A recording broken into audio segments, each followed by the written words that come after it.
네, 지금부터는 5월 둘째 주 증시 살펴보겠습니다. 네. 역시 주요 일정들을 한번 챙겨봐 주시죠. 네, 5월 9일 이제 월요일 날은 중국의 4월 수출입 통계가 발표가 되고요. 연준의 이제 그 애틀랜타 연은 총재죠. 보스틱 총재가 그 연설이 예정돼 있고 또 러시아가 그날이 전승 기념일입니다. 그리고 5월 10일 날은 20대 이제 대통령 취임식이 열리게 되고 독일에서 이제 경기를 나타내는 이제 경기 전망 지수가 발표가 예정이 돼 있고요. 그다음에 뉴욕 연은 총재죠. 윌리엄스 총재가 연설이 또 예정이 돼 있습니다. 5월 11일 이제 수요일 날 같은 경우는 중국의 4월 소비자 생산자 물가 지수가 발표되고 미국도 마찬가지로 4월 소비자 물가 지수가 발표가 중요하겠네요.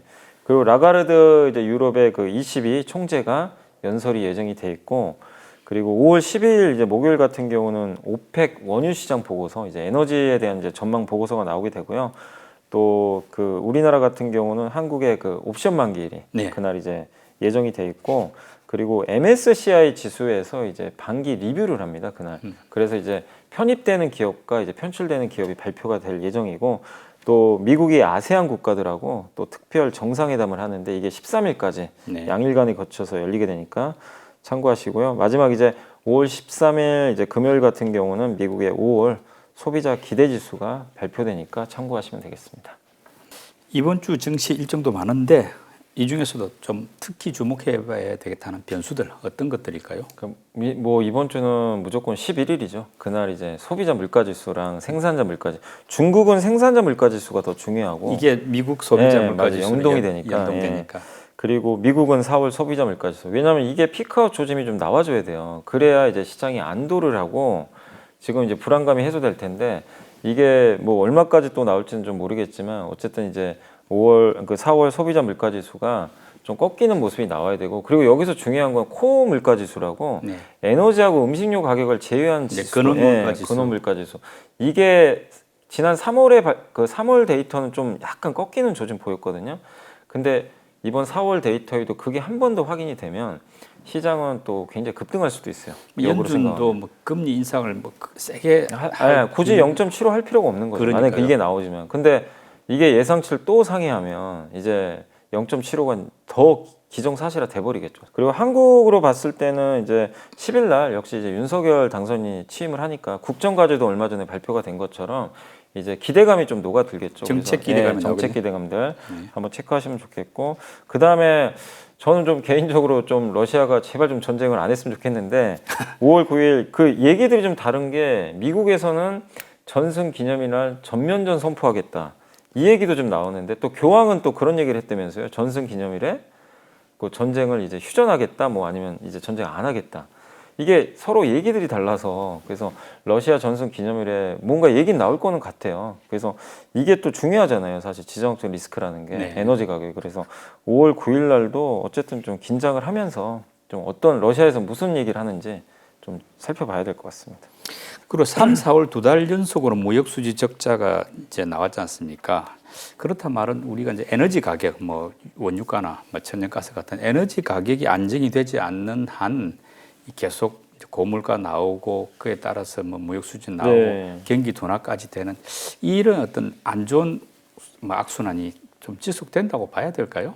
이게 에너지 가격이 안정이 돼야 돼요. 당연히 이게 에너지 가격이 안정이 안 되면 뭐 일부 기관에서 역성장할 수도 있다. 이게 정말 장기화되면 그래서 에너지 가격은 반드시 안정화돼야 되고 왜냐하면 한국이나 일본은 다른 나라랑 다르게 에너지를 거의 다 수입만 하잖아요. 그나마 다행인 거는 이제 뭐 수출 같은 경우가 워낙 아직은 버텨주니까 다행이지만 수출도 지금 안심할 수 없는 게 그 전년 동기 대비해서는 13% 증가는 했지만 전월 대비해선 마이너스 2.6% 기록했거든요. 그래서 실제로 조금씩 둔화되는 건 이제 사실이고 거기에 중국이 역성장을 해버렸잖아요. 네. 중국 수출이 줄어버렸어요. 이게 이제 좀 충격을 줬던 거죠. 그래서 좀 안타까운 게 중국만 셧다운이 아니었으면 수출은 훨씬 더 단단했을 텐데 이게 좀 아쉬운 것 같아요. 그래서 어쨌든 중국이 언제쯤 회복되느냐가 좀 관건인 것 같습니다. 그리고 수입 같은 경우는 이제 역시 원유 등 에너지 수입이 71%나 네. 급증을 해서 이 어쨌든 비용 증가가 확실히 확인이 되고 있는데 어쨌든 이 비용 증가가 완화되려면 에너지 가격이 안정화돼야 되는데 그 에너지 가격이 안정화되려면 방법은 하나밖에 없어요. 공급을 늘리면 돼요. 공급을 늘릴 수 있는 키는 미국과 러시아가 갖고 있잖아요. 왜냐하면 중동은 그냥 넉넉히 있어요. 이번에 오펙 플러스 회의에서도 중동은 그냥 가만히 그냥 조금 증산 결정했더라고요. 그럼 결국엔 이 중동 국가들은 그냥 뭐 지금 상황이 좋은 거죠. 그렇죠. 자기네들 입장에 굳이 증산을 뭐 늘릴 필요 없으니까. 예. 그럼 결국에 러시아가 휴전을 하든가 아니면 미국이 전향적으로 증설을 해줘야 되는데 결국엔 이런 것들이 언제쯤 가셔야될지 아직 모르잖아요. 그래서 이게 가셔야되기 전까지는 에너지 가격이 계속 이 상태면은 경기 침체 가능성은 더 높아질 수밖에 없기 때문에 어쨌든 경기도나 우려는 피할 수는 없다. 그리고 중국마저 지금 못 도와주니까 그래서 정말 지금 한국 경제에는 굉장히 좀 위기 국면이 좀 이어지는 상황이 계속 나올 수밖에 없는 것 같습니다. 뭐 그러다 보니까 이제 코스피 PR이 이제 반토막이 나가지고 네. 평균 9.8배까지 떨어졌다고 하던데 이렇게 되니까 뭐 필리핀, 뭐 태국, 페루 이런 나라보다도 낮아졌지 않습니까? 네. 뭐 국내 경기가 안 좋고 그러다 보니까 PR이 좀 떨어지는 건 뭐 약간 이해는 돼도 너무 지나친 저평가 국면 아닙니까? 이 정도면? 그런데 한국이 뭐 이게 하루 이틀 일은 아니었고요. 항상 저평가 맞았죠. 예전부터. 근데 이제 2020년 하반기하고 작년 초였죠. 그때만 한국이 좀 갑자기 퍼가 올라갔던 적이 퍼가 15배까지 한번 올라갔던 적이 있었어요. 근데 그때 이제 우리나라가 워낙 또 좋았을 때죠. 막 성장주도 좋고 삼성전자, 현대차 다 잘 나갈 때니까 높은 퍼를 줬었는데 결국 지금은 옛날로 다시 돌아왔죠. 고질적인 문제, 한국의 고질적인 문제는 여러 가지가 있지만 지정학적 리스크도 분명히 있고요.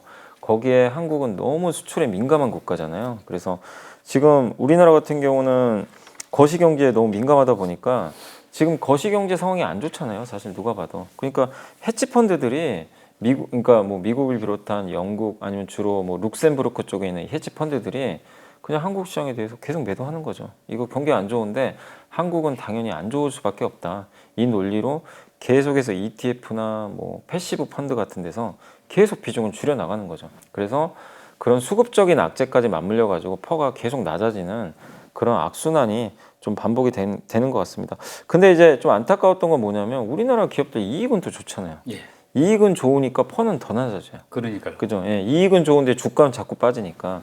그래서 퍼는 참 낮아지는데 뭐 안타깝죠. 사실은 이 과도한 저평가 상태가 하루 이틀 있었던 일도 아닌데 자꾸 이렇게 할인을 받게 되니까 거기다가 이제 외국인들 시각에서 한국을 좀 안 좋게 보는 거는 지배 구조가 좀 안 좋잖아요. 사실 미국이나 이런 나라에 비해서 주주 환원 정책도 너무 약하고 물적 분할에서 주주 뒤통수 치는 일도 많았고 사실 예, 그런 것들이 작년에 이미 있었잖아요. 예. 그래서 그게 개선될까? 과연 이제 여기에 대한 의구심. 그러니 이게 좀 우리 한국 저도 좀 자존심 상하죠. 필리핀, 태국보다 퍼가 낮다는 게 이해가 안 가잖아요. 사실 그러니까 이런 것들이 개선되려면 뭔가 이제 변화의 조짐이 좀 보여야 되는데 그런 것들이 아직 뭐 눈에 확실히 띄는 건 아니잖아요. 그래서 계속 좀 저평가 상태인데 근데 또 반대로 생각하면 그만큼 또 싸다는 얘기잖아요. 그만큼 싸다는 얘기는 뭔가 반전의 기기가 생기면 굉장히 또 급하게 올라갈 수 있다는 것도 좀 보여주는 거기 때문에 어쨌든 지금은 이런 요인들 때문에 한국 증시가 계속 좀 그 다른 나라에 비해서 좀 저평가를 받고 있다라고 보시면 되겠습니다. 뭐 조금 전에 PR이 제고되려면은 반전의 계기가 나오면 네. 된다 했는데 이사님 생각하실 때 반전의 계기는 주로 어떤 것들입니까? 그 멀티플에 대한 거는 여러 가지가 있어요. 첫 번째가 미래에 대한 기대감이 있어야 돼요. 그러니까 테슬라를 왜 이렇게 높은 펄을 주냐면 이 회사는 몇 년 후에 세계 1등 될 것 같다. 전체 자동차 시장, 전기차 이 회사가 많이 차지할 것 같다. 이 기대감이 있어서 높은 펄을 주는 거잖아요. 그래서 미래 기대감이거든요. 그 다음에 우리나라 지금 기업들의 이익이 좀 좋잖아요. 네. 역시 하나가 더 필요한 게 뭐냐면 지속성이 있냐예요. 어. 지속적으로 이익이 증가할 수 있을까? 이거에 대한 확신을 줘야 돼요. 근데 지금은 1분기 좋은 건 알겠는데 지금 이런 상황에서 2, 3분기 좋을까? 이 의심을 하는 거잖아요, 지금. 그러니까 또 높은 표를 못 주는 거거든요. 근데 저는 가능하다고 봐요. 왜냐하면 2분기는 환율이 더 올라갔고요. 그리고 지금 우리나라 기업들의 그 대표 기업들의 전방 산업의 수요가 나쁘지 않아요. 뭐 자동차나 아니면 반도체 수요가 뭐 완전히 꺾였다는 조짐이 없어요. 자동차는 수요가 더 좋죠, 사실 지금 보면. 그래서 저는 좀 이익 증가의 지속성은 증명할 수 있지 않을까 이렇게 예상을 하고 있고, 그 다음 세 번째가 뭐냐면 주주 환원 정책. 네. 이것도 중요합니다. 왜 애플이나 미국의 대표 기업들이 높은 표를 받냐면 자기 주식을 자꾸 사줘서 주주 환원책을 써주니까 아 여기에 내가 투자하면은 믿고 맡기니까 어쨌든 주가 올라가겠다. 장기적으로 올라간다. 그 배경은 주주 환원이거든요.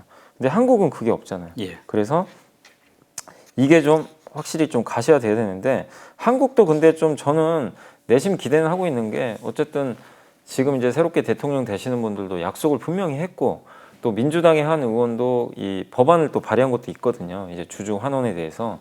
그래서 저는 어쨌든 한국도 시간이 지날수록 이런 예. 부분들은 가셔야 될 것 같습니다. 그래서 이 세 가지 조건이 어쨌든 맞아 떨어져야지 우리나라 PER이 뭐 12배, 13배 이렇게 올라갈 수 있다라고 좀 말씀을 드리겠습니다. 네. 뭐 대표 기업인 삼성전자 이야기 안 할 수가 없는데 네. 얼마 전에 뭐 1조 원대 미국 통신 장비 수주도 했고 또 뭐 데이터 처리 속도가 2배 빨라지는 메모리 고성능 메모리 개발했다 이런 뉴스들은 뭐 나옵니까? 분위기는 나쁘지 않은데 주가는 뭐 계속 부진하지 않습니까? 네, 맞습니다.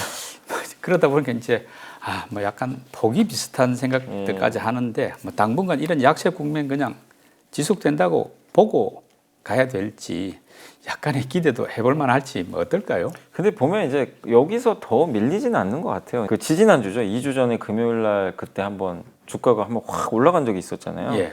그때부터 이제 뭔가 좀 주가 바닥은 좀 다져가는 것 같고 그리고 지금 뭐 분위기가 완전히 뭐 바뀐 건 아니지만 많은 분들이 이재용 부회장이 요새 좀 너무 조용한 것 같다 얘기를 좀 많이 했잖아요. 근데 이번에 드디어 전면 이제 나왔잖아요. 예. 뭐 북한산에서 산행을 해서 등산했다. 예, 수주를 따냈다. 어쨌든 잘한 거죠. 수주를 따냈으니까. 네. 예, 그러니까 물론 이제 그 물밑에선 다 이제 직원들이 물밑 작업을 했겠지만 결국에 이제 이재용 부회장이 전면에 등판했다는 건 이제 본격적으로 뭔가 경영을 하겠다는 행보가 지금 나오는 거고 그래서 저는 이 부분도 되게 의미가 있다고 생각해요. 그리고 어쨌든 수주를 따냈고 그래서 지금 이런 부분들은 좀 잘하고 있다. 그리고 사실 뭐 삼성전자 같은 경우 중국의 경기 침체 우려라든가 유동성이 좀 안 좋아지면서 주가가 먼저 빠졌잖아요.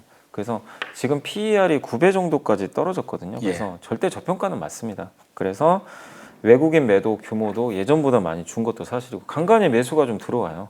그래서 이런 걸 종합해 보면 삼성전자 주가가 여기서 뭐 6만 전자 깨서 5만 전자 가고 그건 좀 너무 극단적인 것 같고 적어도 저번에 6만 4천 원 갔다 왔잖아요. 네. 6만 4천 원, 6만 7천 원 왔다 갔다 하는데 이 구간에서 좀 바닥은 계속 다지지 않을까.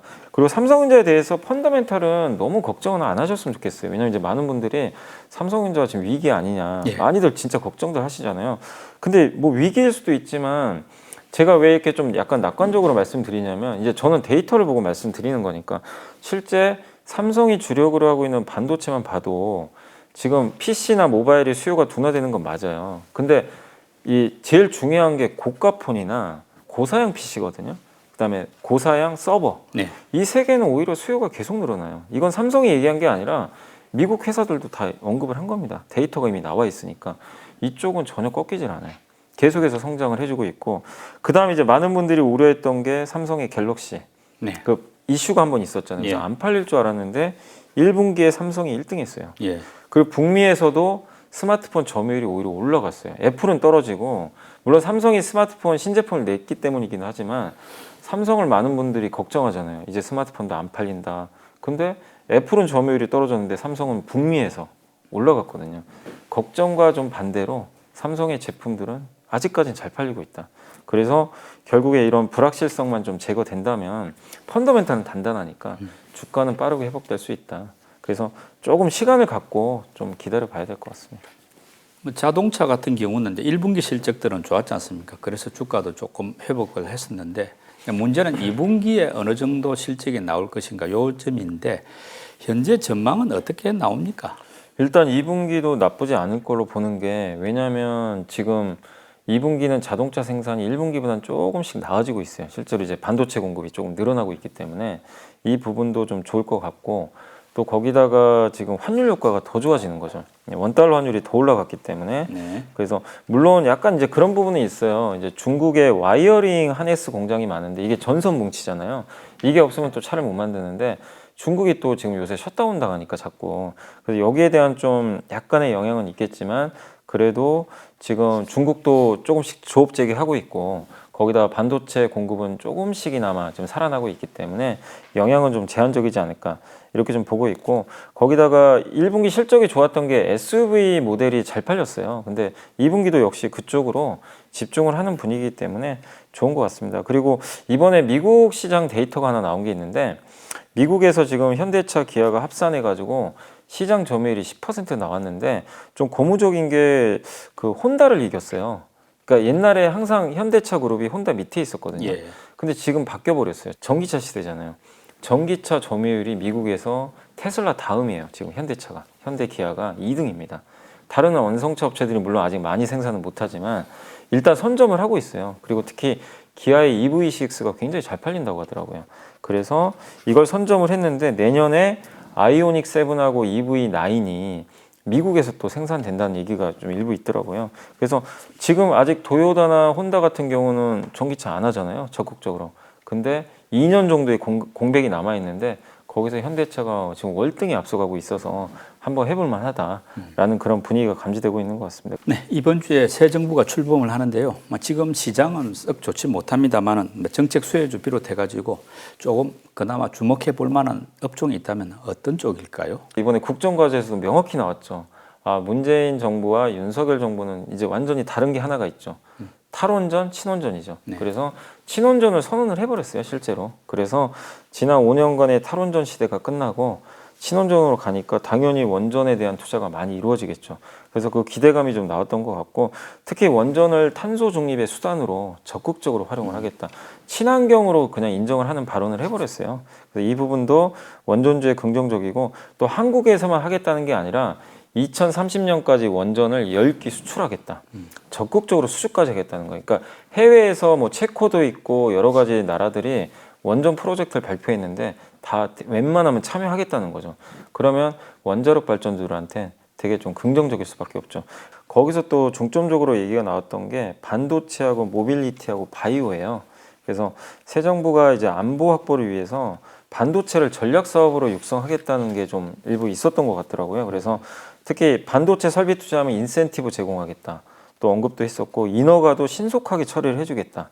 네, 그리고 반도체 배터리 디스플레이를 다 묶어서 지원을 하겠다고 이번에 언급을 했던 것 같습니다. 그래서 우리 한국에서 제일 중요한 산업이잖아요, 반도체. 이거를 단지 다른 물자가 아니라 이제 전략 물자로. 약간 그 미국 바이든도 전략 물자 얘기를 했잖아요. 그러니까 지금 이 윤석열 정부도 반도체에 대해서는 굉장히 좀 중요한 산업으로 인식을 하고 있는 것 같습니다. 그래서 좀 투자 지원이 많이 이루어질 것 같아서 긍정적이고, 그리고 모빌리티 쪽도 투자를 많이 할 것 같은데 2025년도에 이번에 국정과제에 들어가 있더라고요. UAM, 도시명 항공 모빌리티를 상용화하겠다고 언급을 했고, 2027년에는 자율주행까지 상용화. 그러니까 직접적으로 이제 언급이 나온 거죠. 이렇게 되면은 이쪽 사업에 대해서도 투자가 많이 나올 것 같고, 그리고 바이오가 최근에 워낙 부진하지만 바이오 산업에 대한 적극적인 육성도 언급을 했습니다. 백신, 치료제, 의료기기. 실제로 이제 국정과제 이거 발표되고 나서 백신주들이 한번 또 이것 때문에 좀 급등했었거든요. 그래서 이쪽에 대한 투자도 있고, 그리고 실제 기사가 나왔는데 복지부에서 그 이 바이오 산업에 8,777억 지원 발표가 좀 있었고, 그 다음에 5천억 규모로 추가로 민간 합동 펀드도 조성하겠다. 그래서 바이오 쪽에 대한 투자도 좀 이루어지는데, 이런 것들이 구체적으로 언제쯤 뭐 기업의 실적에 녹아들지는 모르겠지만 어쨌든 지금 정부 정책성으로 원전, 반도체, 모빌리티, 바이오에 대해서는 좀 적극적으로 투자를 하려는 움직임은 좀 나오고 있는 것 같습니다. 지금 약세장이 길어지고 있는데요. 지금 같은 긴축 시기 개인들 투자 전략을 좀 가다듬어야 되지 않겠나 싶은데 개선 또는 보완해야 될 점이 있다면 어떤 점일까요? 일단 저는 이제 장기 투자를 가정하고 좀 말씀을 드리면 이거 같아요. 이제 우리가 매크로라 그러죠. 경제 환경하고, 그다음 마이크로는 이제 내가 가진 기업들 중심. 이 두 가지를 보면서 해야 되는데, 첫 번째 매크로 같은 경우는 이제 결국 이거거든요. 고금리, 고물가예요. 네. 이거는 내년까지는 이어져요. 그러니까 이 폭은 둔화될 수 있어요, 언젠가. 근데 예전보다는 높은 물가, 금리가 이어진다는 거는 이제 인정을 하시고, 그럼 이런 환경에서 내가 기업을 선택하는 아이디어는 뭐가 돼야 되냐면 무조건 현금을 많이 갖고 있는 기업이나 현금을 그러니까 돈을 잘 버는 기업들 있죠. 현금 창출 능력이 뛰어난 기업. 그 이번에 많은 분들이 놀라신 게 그 워런 버핏이 그 휴렛 패커드 샀잖아요. 네. 기억하시죠? HP. 그걸 왜 샀냐라는 게 얘기들이 되게 많잖아요. 알고 봤더니 현금 창출력이 어마어마해요. 돈을 잘 벌어요, 실제로. 그래서 여러 가지 뭐 구독 서비스도 하고 있지만 기본적으로 이 HP라는 회사가 꾸준하게 현금이 늘어나고 있어요. 그걸 보고 인수한 거 아니냐, 지분을. 그러니까 결국에 워런 버핏이 제일 강조한 게 그거거든요. 금리 인상, 인플레이션 때문에 무조건 현금이다. 현금 창출력이 뛰어난 기업을 사야 된다. 그걸 몸소 스스로 실천을 한 거죠. 그래서 여러분들도 그 회사 사라는 게 아니라 한국에도 그런 기업이 있을까? 이런 위기 환경에서도 HP처럼 계속해서 현금을 창출할 수 있는 기업들, 그런 기업들이 있는지 한번 좀 찾아보시면 좋겠고, 그 다음에 싸야죠. 지금은 고성장 기업들이 좀 어려운 시기니까 저밸류 기업들 위주로 여러분들 한번 보시면 좋겠고, 그 다음에 이제 마이크로 기업 관점에서는 이번 1분기 실적이 나왔잖아요. 그래서 실적을 좀 정밀히 분석하셔가지고 이런 악조건 하에서도 가격 전가를 했던 기업들, 가장 가까운 예가 기아예요. 기아는 가격 전가 해버렸잖아요. 실제로 예. 비용 부담이 있는데도 그걸 전가를 시켜가지고 깜짝 실적을 내버렸어요. 차값을 올려버렸죠. 그러니까 가격 전가 해도 팔리니까. 네.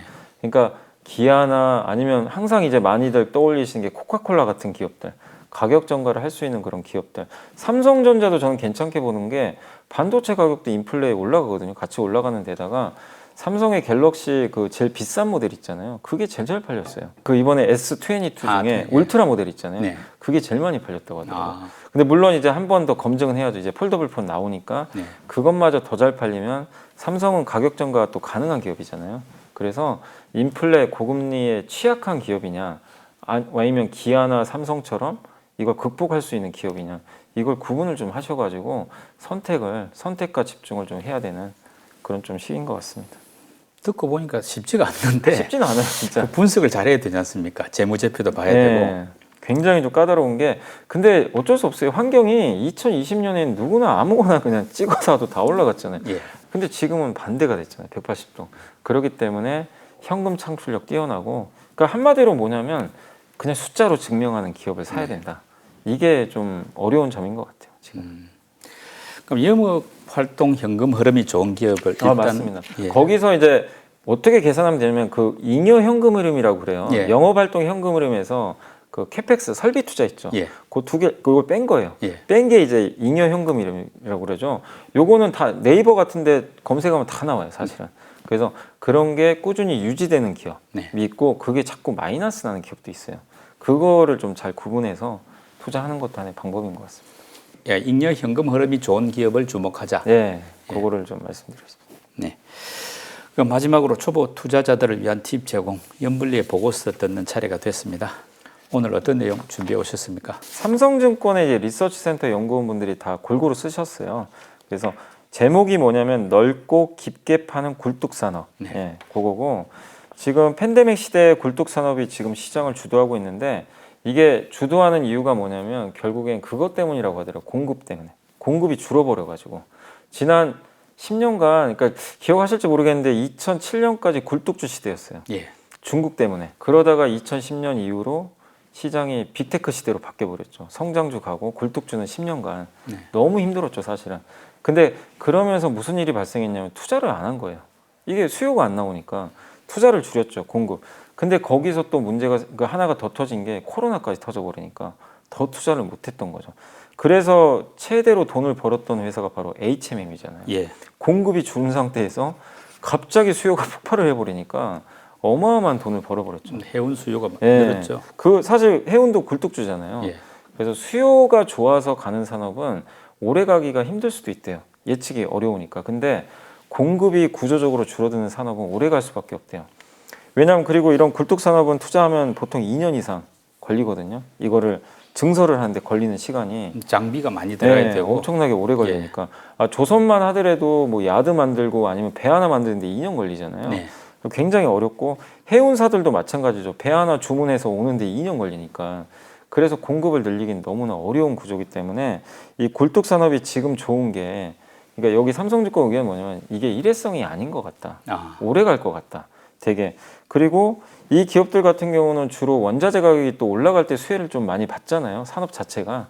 근데 이 원자재 가격이라는 게 지금 쉽게 꺾일 분위기도 아니고 하기 때문에 좀 긍정적으로 보고 있는데, 다만 이제 그 공급 사이클에서 이게 부족하니까 이 굴뚝 회사들이 증설을 해요, 실제로. 그러면 증설을 할 때 실제 수혜받는 기업을 사란 얘기예요. 그래서 요즘에 제일 강한 섹터가 어디냐면 조선 기자재 회사들이에요. 배 많이 수주받았잖아요. 그럼 배를 수주받을 때 거기 들어가는 게 뭐죠? 엔진, 네. 뭐 아니면 여러 가지 다양한 뭐 부품들, 이런 것들이 굉장히 많이 필요한데, 조선사들 같은 경우는 지금 실적이 별로 안 좋아요. 뭐 후판 가격이나 이런 것 때문에. 근데 기자재 업체들은 먼저 실적이 돌 가능성이 높거든요. 그래서 증설을 했을 때 실제 돈 벌 수 있는 기업들, 생산 설비와 기자재를 공급하는 회사들을 좀 주목을 하자. 이런 좀 내용이고, 그 다음에 그 증설이 어려운 산업도 좀 보고 있는 것 같아요. 뭐냐면 거기에 대표적인 게 철강하고 정유래요. 이쪽은 증설이 사실상 좀 불가능하다고 보고 있는 것 같아요. 왜냐, 철강은 탄소 배출 때문에, 탄소 배출이 너무 많아요. 네. 철강 공장을 짓는 순간 그 이산화탄소 배출이 제일 많은 게 철강이잖아요. 중국 같은 경우는 규제까지 네, 하니까요. 규제까지 하니까. 그러면 결국 공급은 늘릴 수가 없어요. 수요는 일정한데. 아, 정유도 마찬가지예요. 정유도 중국의 티팟이라고 그 중소형 정유사를요 수출 못하게 해요, 중국 정부가. 왜냐, 자기네 쓸 물량도 부족한데 역시 환경 문제 이런 것들이 있다 보니까. 그래서 정유도 구조적으로 공급 늘기 어렵고, 또 기업들이 정유회사 왜 자꾸 증설을 못하냐면 정유가 가장 많이 필요한 것이 그쪽이잖아요. 운송 수요. 자동차죠. 이제 전기차로 바뀌잖아요. 예. 근데 여기서 휘발유를 더 투자하기가 어려운 거죠. 그래서 향후 몇 년간은 철강과 정유는 공급이 구조적으로 줄 수밖에 없는 게, 증설을 못 하니까. 예. 예. 그리고 마지막으로 해운만 한 번 더 말씀드리면, 여기 나온 보고서인데 해운은 두 개로 나누시면 될 것 같아요. 컨테이너는 조금 좀 부담된대요. 왜냐하면 발주를 너무 많이 해놨어요. 그럼 결국 공급이 늘어날 거 아니에요. 그래서 언젠가는 컨테이너는 좀 공급이 늘어나니까. 근데 그 벌크선 있죠. 예. 원자재를 실어 나르는 데, 이쪽은 발주를 거의 못했대요. 지금 언제 발주할지는 제가 모르겠는데, 발주가 지금 늘어나지 못한 선박이 탱커선하고 이 벌크선이래요. 그럼 벌크선을 운영하는 회사들은 공급 가행 이슈가 없잖아요, 앞으로 1, 2년간. 그래서 해운주를 볼 때는 그 BDI 지수에 연동되는 그 벌크선 회사, 뭐 주로 대한해운이나 페노션 같은 기업들이죠. 이런 기업들이 좀 더 좋을 수 있다. 그래서 산업재, 조선, 정유, 철강, 건설, 또 해운, 이런 것들이 여기에 대한 이제 자세한 설명들이 나와 있는데, 각각에 대해서 좀 공부할 수 있는 좀 부분들이 있으니까 한번 요 자료 좀 길지만 꼭 한번 읽어보시면 좋을 것 같습니다. 연준이 고강도 긴축에 나서면서 약세장이 길어지고 있습니다. 좋은 주식을 골라내는 일이 더 힘들고 어려워졌습니다만 그만큼 더 중요해지기도 했습니다. 이번 주에는 새 정부가 출범하는 대형 이벤트가 있는데요. 어려운 주식시장에서 좋은 일이 그나마 생기기를 기대해 보겠습니다. 윤블리의 비밀 노트 오늘 순서 마칩니다. 자님 수고하셨습니다. 네, 감사합니다.